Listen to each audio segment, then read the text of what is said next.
Crackling firelight danced on the cabin walls as the wind howled outside, rattling the shutters like bony fingers. The children sat cross-legged on the rug, their cocoa cooling in their mugs, eyes wide and expectant. Grandfather Elias, wrapped in his worn plaid robe, leaned forward, his voice a low rasp. "You want a tale, do you? A real one, not your television ghosts or your sugar-coated shadows. You want something that clings like swamp water on your boots?" He looked to the fire, the flames reflecting in his clouded eyes. "Then let me tell you about the summer of '58, the summer I saw the mirror, the summer I lost." "Clara, it was a wet summer, the kind that makes the air stick to your skin. I was 17 and stupid, working in Mills Hollow down south. They had me delivering feed and supplies in a rusty old truck. That's how I ended up near Graybark Marsh." He sipped his tea, hand trembling slightly. "They told me not to take the old trail past dusk. Said it sank under fog like a dying breath. But I was running late, and the shortcut cut 20 minutes. I turned off the main road and followed the rutted path.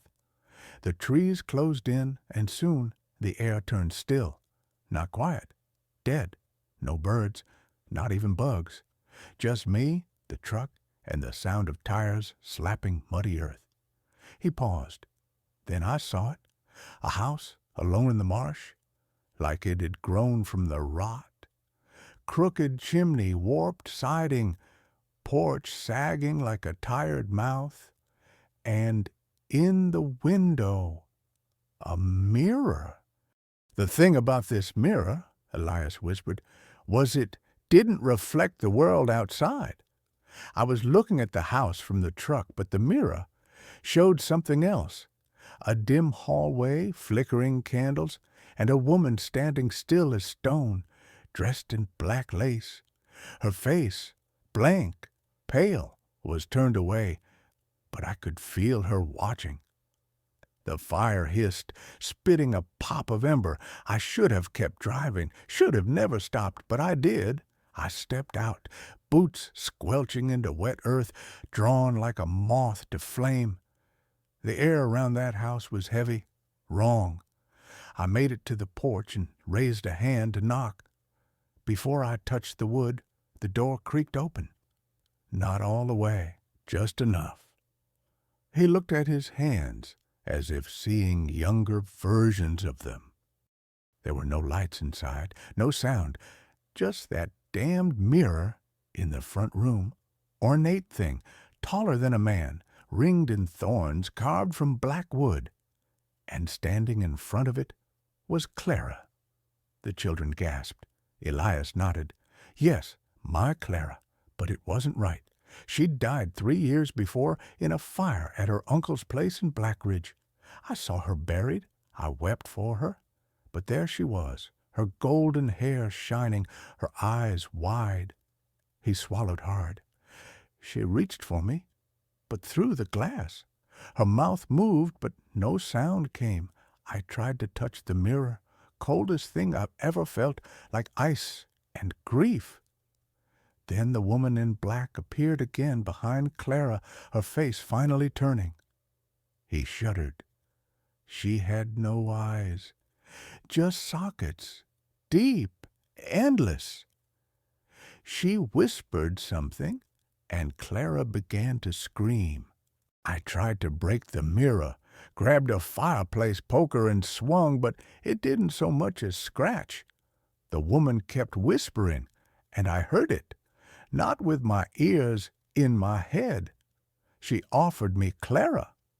He turned to the children now, voice gravel. She said I could have her back. All I had to do was leave a piece of myself behind.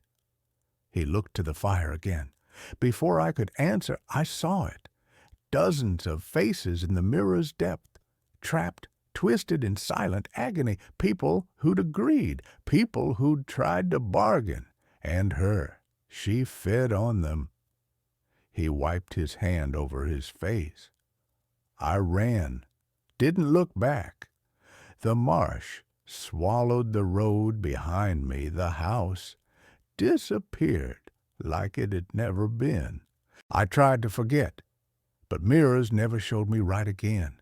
Always a flicker, a movement just behind me. Sometimes Clara, sometimes the other one. He stood suddenly, going to the bookshelf and pulling out an old, cracked frame. Inside was a black and white photo of a young woman smiling softly. That was Clara, and this, he flipped it over. The backing had been torn away. The glass on the reverse side had darkened, warped. Inside it, faintly, a second reflection shimmered. A woman in lace, with hollow eyes. The children recoiled. I kept it, Elias whispered, as a warning, because once you see her, once you hear her. He turned slowly to the youngest grandchild, who was staring, frozen, into the mirror's surface. She doesn't forget you. The fire guttered low as Elias's voice grew quieter. She came to me again, in dreams.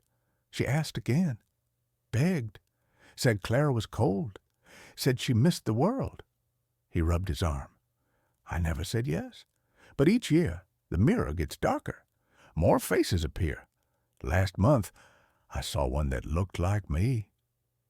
He looked at the children, his voice trembling. And tonight, I think it's coming for one of you. Their faces turned pale. Don't stare too long into your reflection. Don't talk to shadows that answer back.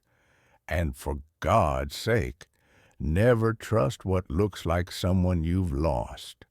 The fire died with a whisper. The room dimmed. A chill settled. The children turned to ask another question, but Elias was no longer in his chair. The photo lay on the rug, cracked, and in the mirror above the fireplace, just for a moment, a boy's reflection moved, though no boy stood before it. His mouth opened, silently screaming. The woman stood behind him, smiling